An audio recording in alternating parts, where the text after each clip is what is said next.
the great thing for me in the University of Florida, NIL is going to be a strength here. So, we've got our strategy and our plan, and we're excited about executing that going forward. And we just happen to be at a place that has tremendous history, tradition. NIL is no problem. It's a slam dunk at Florida, and our players are going to benefit from that. And we're going to execute that and try to help our team and help the Gators win. College programs must be competitive in name, image, and likeness. It impacts current athletes and affects the decision of recruits. And Gator fans can put Florida at the forefront of name, image, and likeness. The Gator Collective is leading the charge, uniting fans and student athletes like never before. Commit for exclusive content, interactions, and events which bring you closer than ever to your favorite players. In this talent acquisition business, name, image, and likeness will play a huge role in Florida returning to the elite status of college football. It can start here. Join the Gator Collective. Link is in the description. Want more Gators Breakdown? Join Gators Breakdown Plus. Starting at $3 a month, get access to unique episodes, plus a blog, chat room, giveaways, shout-outs, and more. Gators Breakdown Plus is furthering the interaction with fans and listeners like you. Head to gatorsbreakdown.supportingcast.fm to join Gators Breakdown Plus today.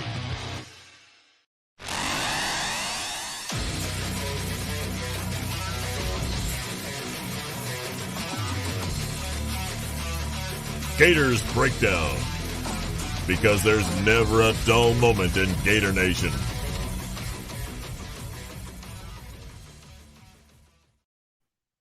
The Gators Breakdown podcast is ready to go. I'm your host, David Waters. You can find me on Twitter at GatorDave_SEC. We got to commit. 4-star linebacker Jayden Robinson flips from South Carolina and has committed to the Florida Gators. We'll get into it right here on this episode of Gators Breakdown, coming at you pretty late, a few hours after the commitment, had a prior engagement. I had to get that taken care of, but of course, you knew it wouldn't be long before I'd be right here on Gators Breakdown, bringing you all the latest with the commitment of Jayden Robinson. Before we get there, hit that like button, hit that subscribe button, coming at you right here on YouTube with this commitment video. If you like what you see right here on Gators Breakdown, do us a favor, hit that like button. Hit that subscribe button. Really close to 10,000 subscribers on YouTube. Get us there before the season starts. Leave a comment. Another commit right here on the way for the Gators. Leave a comment. Let me know what you think about Jayden Robinson and what could be on the horizon for the Gators on the recruiting front. Your support out there really, really is appreciated. It helps Gators Breakdown grow so much. Check us out at the home of Gators Breakdown, news4jax.com/Gators Breakdown. You can catch even more of Jayden Robinson and the commitment for the Gators there. We cover Lake City, Columbia for Channel 4, for News4Jax. So more coverage happening right there at News4Jax. And right now on Gators Breakdown Plus, of course, if you haven't joined yet, be sure to do so if you want a chance to win a pair of tickets to Florida versus Utah, the season opener. The drawing will be August 19th. And also there's a member-only chat just recorded on the same Wednesday right here. So we did discuss maybe the possibility of Jayden Robinson committing to the Gators, but a lot more with fall camp going on and with some more recruiting talk as well. So member-only chat up there right now. And, of course, that ever so popular, always busy Discord chat happening for Gators Breakdown Plus members. So, all right, Gator Nation, like we always do when this happens, let's get to it. We got to commit. Let's go right here. Linebacker Jayden Robinson. He is another 4-star to add to the 2023 class. He is a 4-star on the 24/7 Sports Composite. He is a 4-star on the On3 consensus. Let's start with 24/7 Sports and their composite ranking, 379 overall. That is the overall ranking of Jayden Robinson. He is the 32nd linebacker in the country, according to 24/7 Sports Composite. On3, if you're looking at the graphic here on YouTube, yeah, you'll notice it. He is also the 379th on 3, the 379th overall player on the 24/7 Sports Composite and the On3 consensus. they have him as the 36th ranked cornerback or linebacker. So sorry, didn't change the graphic there, but he is a 36th ranked linebacker. So very, very, similar rankings you have right here for Jayden Robinson on both services. 379th overall on both, the 32nd ranked linebacker on 24/7 Sports Composite, and the 36th ranked linebacker on the On3 Consensus. So 6'1", he's in that 215, 220 range from Lake City, Florida, Columbia High. Right down the road from Jacksonville, kind of in between, closer to Jacksonville, but in between Jacksonville, Tallahassee.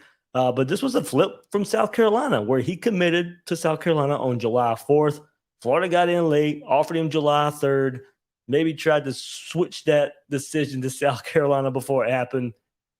He had already set that date to commit that day, but Florida ends up getting him anyway.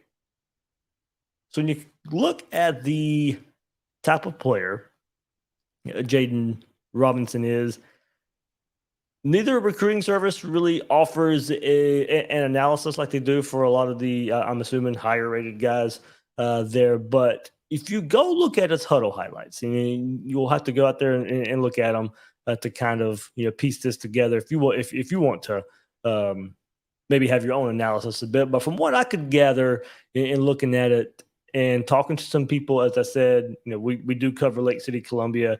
There at News4Jax. So asking around, also watching the huddle highlights, instinctive player, a big hitter. That is the probably top thing that you'll take away from his huddle highlights. And what he's known for, his reputation, is that big hitter. Quick to come forward, he seems to play bigger than 6'1", 215, 220. Even though he is in that range, it's not a huge player, but not small either. But got the mold that you would look for in a linebacker as a senior and going to be in college the next year. Put together pretty well. Makes you wonder what he'll look like in college, but he is a violent hitter. As I said, no analysis from 24/7 or On3, but you look at his huddle highlights, he plays both linebacker and safety. So you got to put that in there. You might watch those highlights and you don't see him there lined up at linebacker. So don't be alarmed by that. But there isn't a ton of in the box closer to the line of scrimmage linebacker play.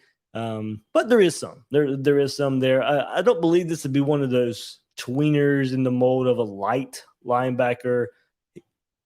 He can probably put on some weight, probably will put on some weight when he gets to college, but he does have some experience playing linebacker. You're not trying to go turn him into a linebacker like we saw so much with this last staff, whether it be a defensive end trying to fit to a linebacker or a pure safety trying to fit to a linebacker.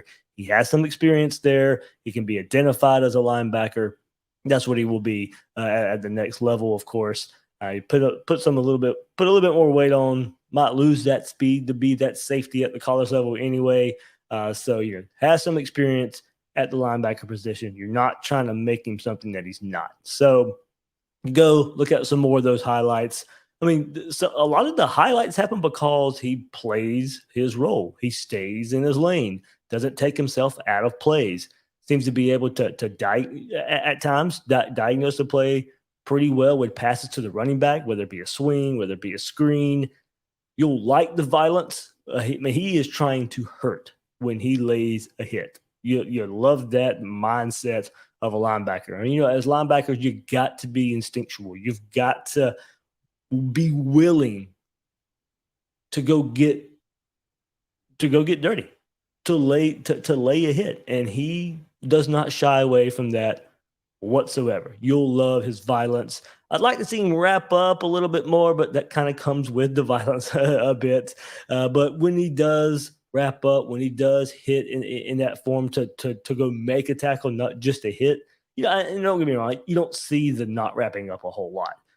But when he does go try to make a form tackle, a hard hit, he doesn't give up much ground. And I do think he'll probably pack on some more pounds at the next level.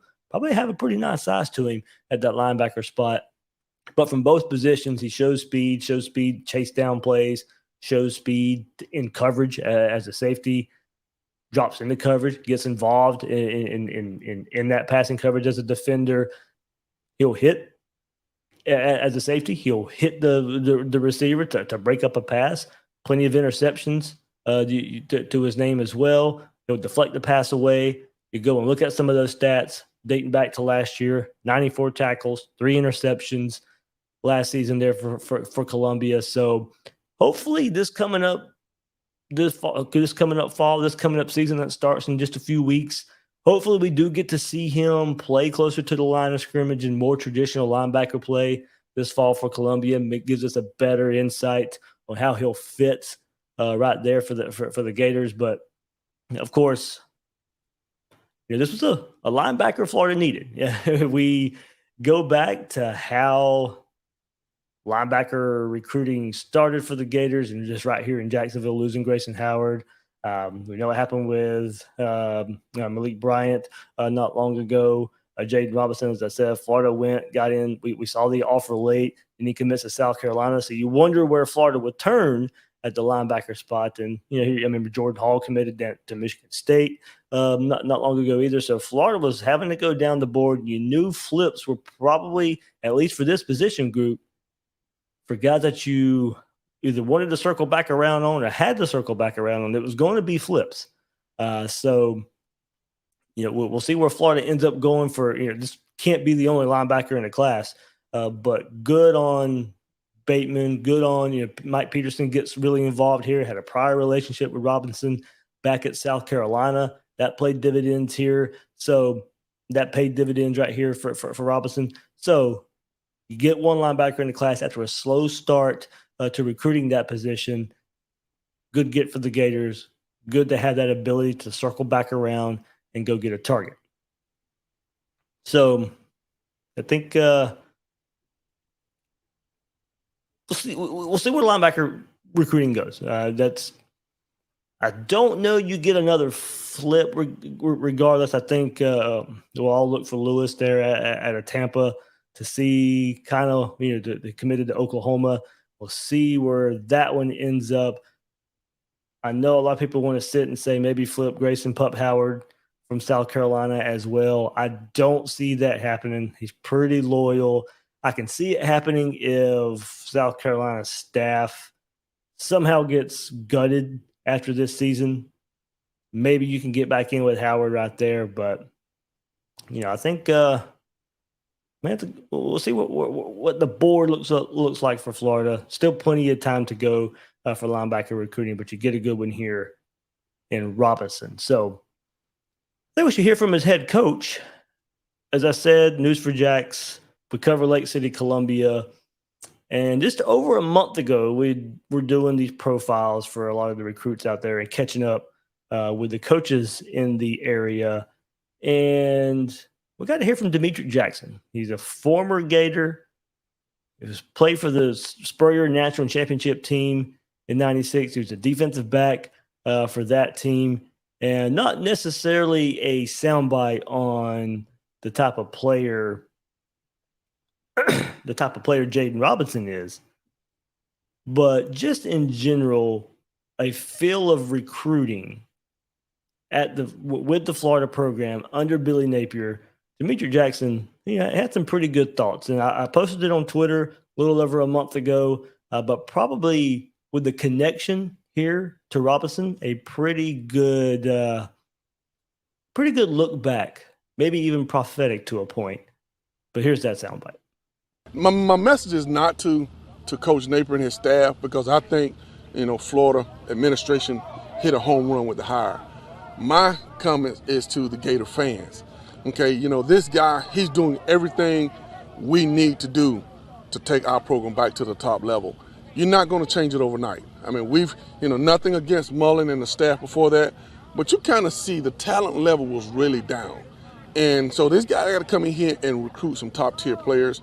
Now, this NIL deal, I think, is kind of putting a little wrinkle in. I've read a little bit about it, but, I don't know all the details. But you give this guy time, I think he's going to get Florida back to, being one of the dominant programs. He's doing it the right way.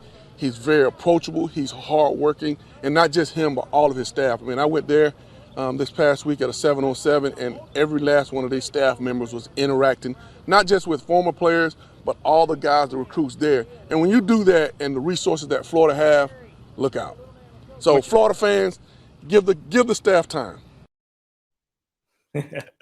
Give the staff time. And, that was before Florida went on the recruiting run that they went on a few weeks ago. By hitting Jacksonville hard, by we getting Stokes and Webb, and then of course the run a couple of weeks ago, we get Mazzell and Wilson, and like as I said, that was prophetic in a way. Give Billy Napier time of what a head coach of now a commit for the Gators, but hopefully a coach that can still send players to Florida throughout his head coaching career there in Lake City, Columbia. And so, I bring that up because, that is Robinson's head coach. There is a connection there. But things being looked at in a more positive manner, positive tone, I think it was worth bringing up again, it being the connection and the head coach connection to the Gators' newest commitment. So, and it is a different way of looking at it, giving you an insight on how head coaches out there view Billy Napier and the process and the foundation that he's laying on the recruiting side of things. And, is Jackson probably a little biased being a former Gator? Oh, probably. I am too, bringing you this Gators podcast. But and he's not going to send one of his players there if he doesn't really believe in what Billy Napier's doing.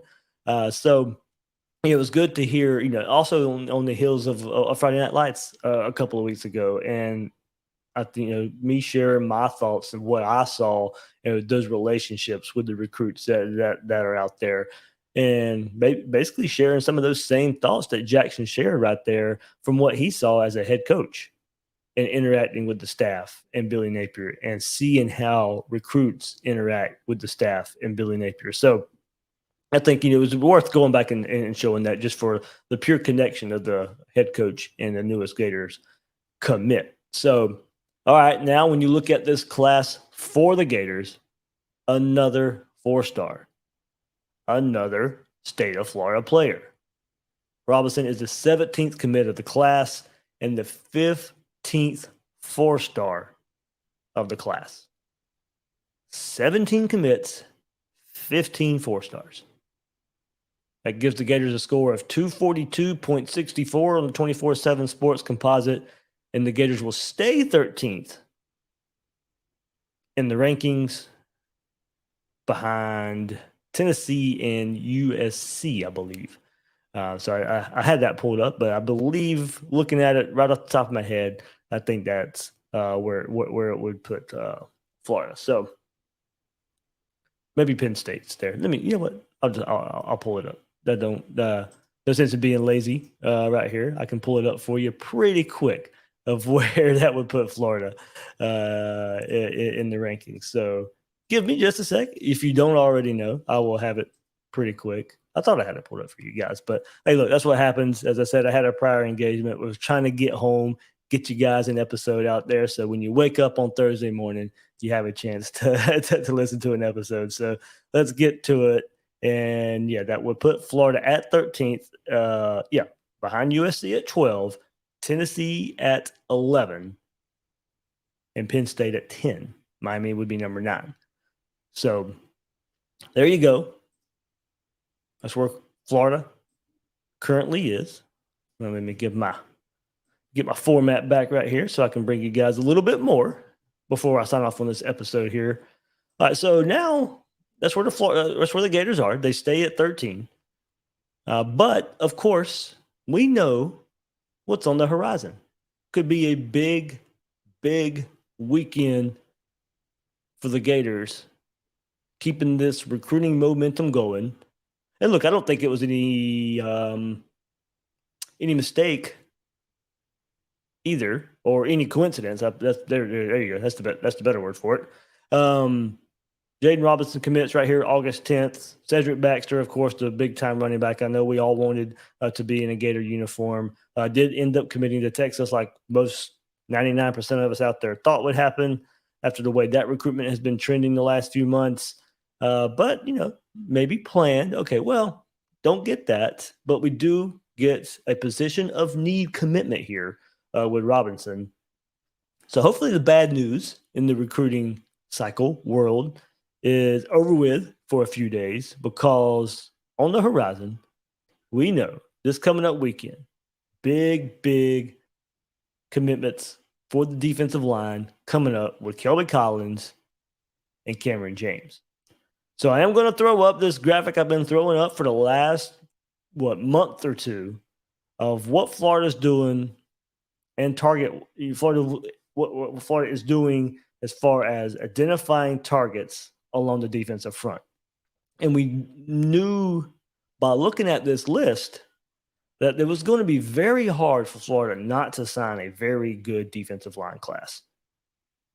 And through this list, I did not have Kelby Collins on it too much, because I will admit, I have no shame in admitting I was probably wrong with this commitment going through the last weeks and months here. I didn't have Kelby Collins on the list. I thought he was a shoo-in for Alabama. I thought Florida didn't have much of a chance. Well, I don't care if Alabama slow-played him. I don't care if they're trying to get back into it. Looks like Florida has done the legwork. Looks like Florida will hopefully be the pick on Saturday for Kelby Collins.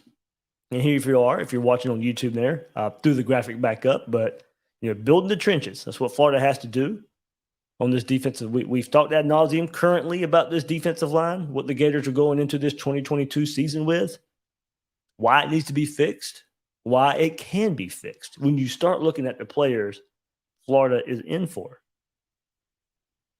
So as I mentioned, Kelby Collins on Saturday, Cameron James on Sunday. Florida's trending for both those guys. Now, if you look at Kelby Collins, I'm going to go through the list here, but he is at the top of the list right now, because on 24/7 Sports, he is the 70th ranked player in the country. On 3, has him the 60th ranked player in the country. You're getting a big-time position of need right here with Kelby Collins along the defensive line. Probably strong side defensive end, can play some defensive tackle as well. Maybe kind of Jervon Dexter, the way he's going to be used a bit. Probably more of an end. But we'll see where it goes. But you're getting a top 100 player right there. And then now we have to start adding Tamorian Parker to the list. Decommitted from Penn State. He's a top 100 player. Gators are going to be in on him. He's 120th ranked on 3. So you start looking at another defensive lineman you can add to this class. And then down the road, Jordan Hall doesn't look like he'll be in any type of hurry. Has to start wondering about spots here. But Jordan Hall, another one of those strong side defensive end, probably more defensive tackle. But he can play multiple positions along the defensive line, according to what defense he'll fit in. But, of course, certain situations as well. But for more of a 3-4 look, what you would see for Florida, wouldn't see him lining up over nose too much, over the center too much.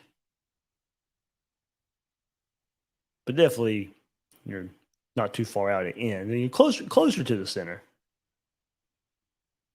Positions of need that we know Florida's in dire need for coming up. But Jordan Hall, 120th on the 24/7 Sports Composite. The 88th ranked player on 3. Going down the list, this is sorted by ranking here. Will Norman, IMG product, 143rd on 24/7 Sports, 156th on 3. What does his timeline look like? Is he going to move up his timeline? As I just said, Kelby Collins coming up this weekend. Cameron James coming up this weekend. Now Tamorian Parker decommitting from Penn State? Does it speed timelines up for a player like Jordan Hall? Does it speed timelines up for a defensive tackle like Will Norman? I'm going to keep going down the list. We haven't heard much from Xavier Hardy lately. Probably trending away for that. And it might be more due to Florida because of the other targets on the board. Xavier McLeod, another defensive tackle prospect, I believe from the state of South Carolina, if I remember right. Basically top 170 player right there. Then I mentioned Cameron James, 188th ranked player on the 24/7 Sports Composite, 213th on 3. Definitely in that strong side defensive end, defensive tackle role. Florida getting those guys that maybe be versatile on the inside of the defensive line.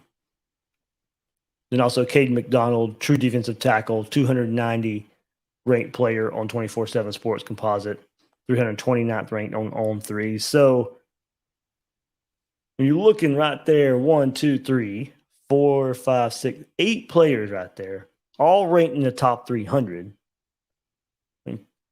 We've been chronicling this list here for the last month or two.